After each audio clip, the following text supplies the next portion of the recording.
Hello everyone, ഞാനാണ് നിങ്ങളുടെ host Vaishakh Nair. അപ്പോൾ ഇന്ന് നമുക്ക് ഗവൺമെന്റ് പുതിയതായിട്ട് കൊണ്ടുവന്ന ടാക്സ് റേറ്റുകളുടെ ഇമ്പാക്റ്റിനെ കുറിച്ച് സംസാരിക്കാം. പുതിയതായിട്ട് കൊണ്ടുവന്നു എന്ന് പറഞ്ഞാൽ പഴയതിനെ മാറ്റിയിട്ടില്ല.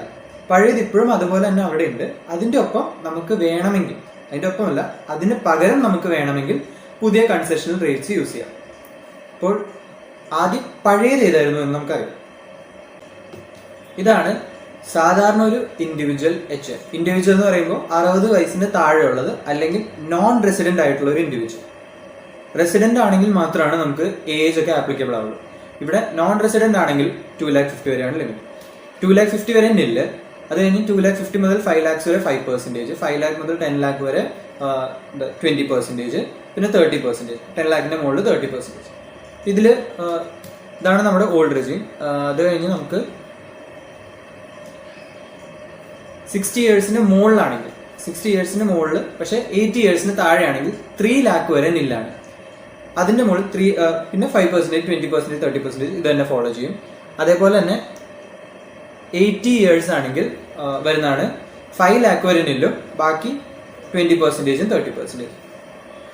ഓക്കെ, അപ്പോൾ ഇങ്ങനെയാണ് നമ്മുടെ ഓൾഡ് റെജീമിൽ ഇൻഡിവിജ്വൽസിനുള്ള ടാക്സ് റേറ്റ്.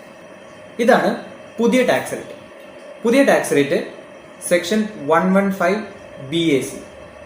ഓക്കെ, അപ്പോൾ ഇതിൽ എല്ലാം 2,50,000 വെച്ച് കൂടിക്കൊണ്ടിരിക്കുകയാണ്. 2,50,000 വരെ നെൽ, 2,50,000 മുതൽ 5 lakhs വരെ, 5 lakh മുതൽ 7,50,000 വരെ, അങ്ങനെ 2,50,000 വെച്ച് കൂടിക്കൊണ്ടിരിക്കുക. അതേപോലെ തന്നെ ടാക്സിൽ 5% വെച്ച് റേറ്റ് കൂടിക്കൊണ്ടിരിക്കുക.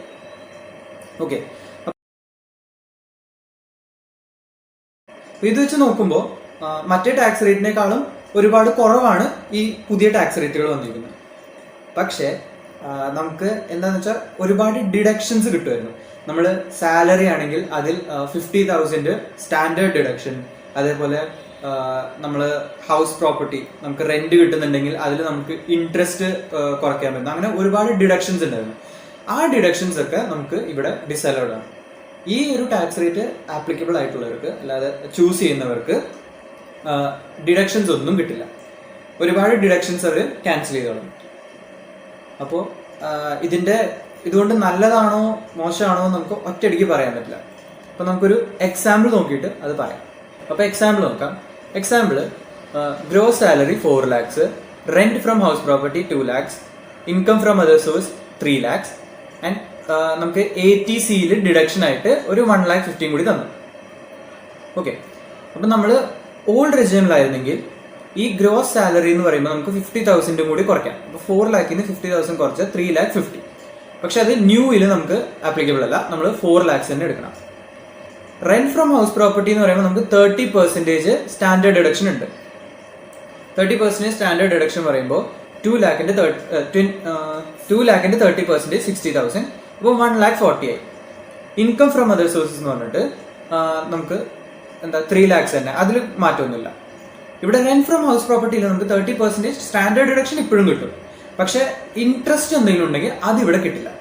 അപ്പൊ അതാണ് അവിടെ വന്ന ചേഞ്ച്. പക്ഷെ ഇവിടെ അത് ബാധിക്കുന്നില്ല. പിന്നെ നമുക്ക് ATCയിലെ ഡിഡക്ഷനും മൈനസ് ചെയ്യാം. അപ്പൊ നമ്മുടെ ടോട്ടൽ ഇൻകം എന്ന് പറയുന്നത് 6,40,000. അതിന്റെ മുകളിൽ ടാക്സ് വരുന്നത് 42,120.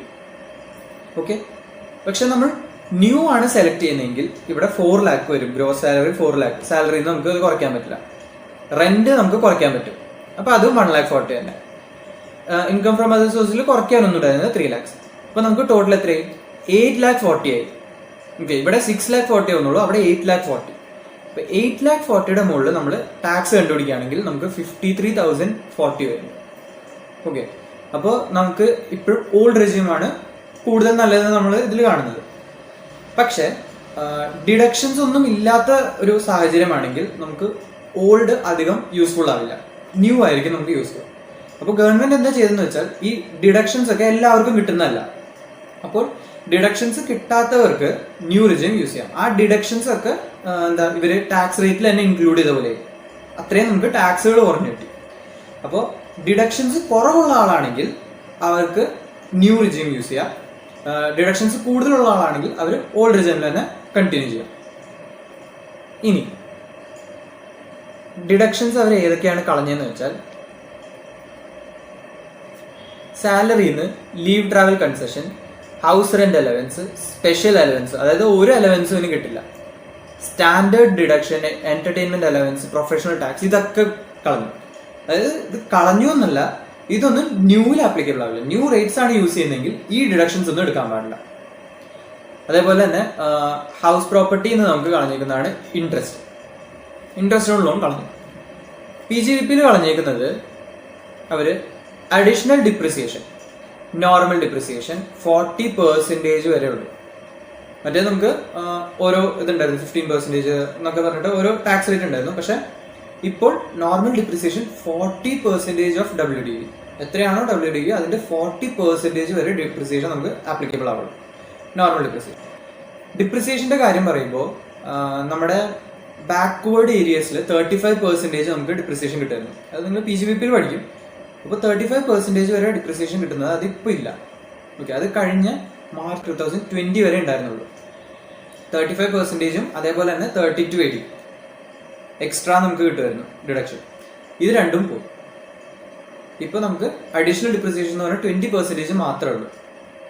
ഓക്കെ, പിന്നെ എന്താ സയന്റിഫിക് റിസർച്ച്, ആ ഇത് സെക്ഷൻ 35 AD സ്പെസിഫൈഡ് ബിസിനസ്, പിന്നെ 35 CCC, ഇതൊന്നും ഇപ്പോൾ കിട്ടില്ല. IFOSൽ ഫാമിലി പെൻഷന്റെ നമുക്ക് ഡിഡക്ഷൻ കിട്ടുമായിരുന്നു, അത് ഇവിടെ എടുക്കാൻ പാടില്ല. പിന്നെ ഡിഡക്ഷൻസ് 80C മുതൽ 80U വരെ ഒന്നുമില്ല എക്സെപ്റ്റ് 80JJ. ഇവിടെ സെറ്റ് ഓഫിന് വരെ നമുക്ക് പണി കിട്ടിയിട്ടുണ്ട്. അതായത് carry forward loss of and depreciation, നമുക്ക് ലോസുകൾ ക്യാരി ഫോർവേഡ് ചെയ്യായിരുന്നു. പിന്നെ ഡിപ്രിസിയേഷൻ ഒക്കെ അൺഅബ്സോർബ്ഡ് ഉണ്ടെങ്കിൽ അത് നമുക്ക് അടുത്ത ഇയറിലോട്ട് കൊണ്ടുവരായിരുന്നു. ഇപ്പോൾ ന്യൂ റേറ്റ് ആപ്ലിക്കബിൾ ആണെങ്കിൽ, ന്യൂ റേറ്റ് സെലക്ട് ചെയ്യുകയാണെങ്കിൽ, നിങ്ങൾ ചൂസ് ചെയ്യുകയാണെങ്കിൽ ഈ ഡിഡക്ഷൻസ് ഒന്നും എടുക്കാൻ പാടില്ല. പഴയ റേറ്റ് തന്നെയാണെങ്കിൽ നിങ്ങൾക്ക് കുഴപ്പമില്ല, ഈ ഡിഡക്ഷൻസ് ഒക്കെ എടുക്കാം. ലോസ് ഫ്രം ഹൗസ് പ്രോപ്പർട്ടി എടുക്കാം, സെറ്റ് ഓഫ് ചെയ്യാം, പഴയ ബിസിനസ് ലോസ് ഒക്കെ സെറ്റ് ഓഫ് ചെയ്യാം, അൺഅബ്സോർബ്ഡ് ഡിപ്രിസിയേഷൻ ഉണ്ടെങ്കിൽ അതും എടുക്കാം. പക്ഷെ ന്യൂ റേറ്റ് ആണെങ്കിൽ ഇതൊന്നും എടുക്കാൻ പാടില്ല. ഇനി അടുത്ത നമ്മൾ പറയുന്നത് കോപ്പറേറ്റീവ് സൊസൈറ്റിയിൽ എങ്ങനെയാണ്? ഫസ്റ്റ് 10,000 വരെ 10%, നെക്സ്റ്റ് 10,000 മുകളിൽ 20%, പിന്നെ അതിന്റെ ബാക്കി വരുന്നതിന്റെ മുകളിൽ 30%. ഓക്കെ, 10, 20, 30 ഇങ്ങനെയായിരുന്നു റേറ്റ്. ഗവൺമെന്റ് പറഞ്ഞു നിങ്ങൾ ഇതൊന്നും നോക്കണ്ട, ഡയറക്റ്റ് ആയിട്ട് 25.168% അപ്ലൈ ചെയ്തു. ഓക്കെ, 10, 20, 30 എന്നൊന്നും പറഞ്ഞ് ബൈഫോർക്കേറ്റ് ചെയ്യണ്ട, ഡയറക്റ്റ് എത്രയാണോ ഇൻകം അതിന്റെ മുകളിൽ 25.168%, അതായത് 22% ടാക്സ്, 10% സർചാർജ്, പിന്നെ ബാക്കി 4% ഹെൽത്ത് ആൻഡ് എഡ്യൂക്കേഷൻ. അങ്ങനെ നിങ്ങൾക്ക് ഡയറക്റ്റ് ആയിട്ട് എന്താ 25.168% നിങ്ങൾ അപ്ലൈ ചെയ്തോളാം തന്നു.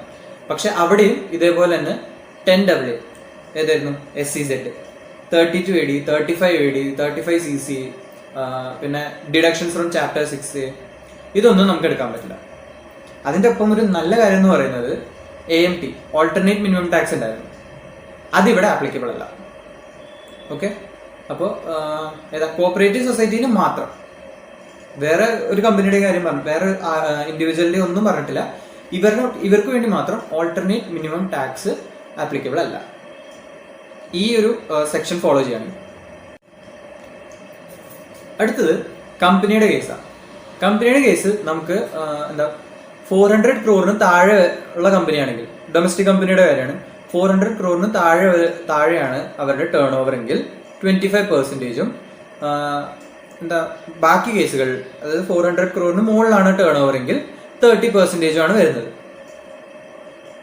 ഓക്കെ, അവര് ഗവൺമെന്റ് പുതിയൊരു സെക്ഷൻ കൊണ്ടുവന്നു, 115BAAയും BABയും. ഓക്കെ, BABയിൽ പറയുന്നത്, നമ്മളിപ്പോൾ പറയുന്നത് BAB, അത് ആർക്ക് മാത്രമേ ആപ്ലിക്കബിൾ ഉള്ളൂ? മാനുഫാക്ചറിങ് കമ്പനികൾക്ക് വേണ്ടി മാത്രമാണ് അത് ആപ്ലിക്കബിൾ ആയിട്ട് വരുന്നുള്ളൂ. ഡൊമസ്റ്റിക് മാനുഫാക്ചറിങ് കമ്പനിക്കാണ് 15 BAB. ബാക്കി ഡൊമസ്റ്റിക് കമ്പനികൾ, സാധാരണ ഉള്ള ഡൊമസ്റ്റിക് കമ്പനികൾക്കാണ് അടുത്ത സെക്ഷൻ വന്നിരിക്കുന്നത് 115 BAA. ഓക്കെ, BAAയിൽ ഡയറക്റ്റ് 22%, BABയിൽ ഡയറക്റ്റ് 15%. ഒപ്പം നമ്മൾ 10% സെസ്സും 4% സെസ്സും 10% സർചാർജും ആഡ് ചെയ്യുമ്പോൾ നമുക്ക് 17.16% ആണ് വരിക. അപ്പോൾ ഡയറക്റ്റ് ഈ 10% കമ്പൽസറി ആണ്.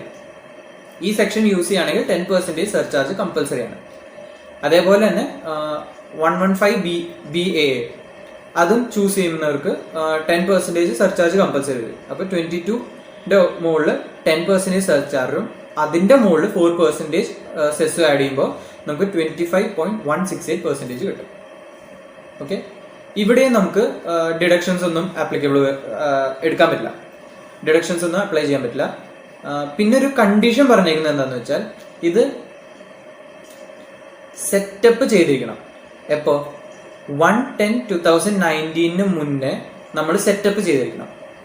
അതേപോലെ തന്നെ ഇത് മാനുഫാക്ചറിങ് നമ്മൾ 31/3/2023 മുന്നേ 31/3/2023 മുന്നേ മാനുഫാക്ചറിങ് തുടങ്ങിയിട്ടുണ്ടാവണം.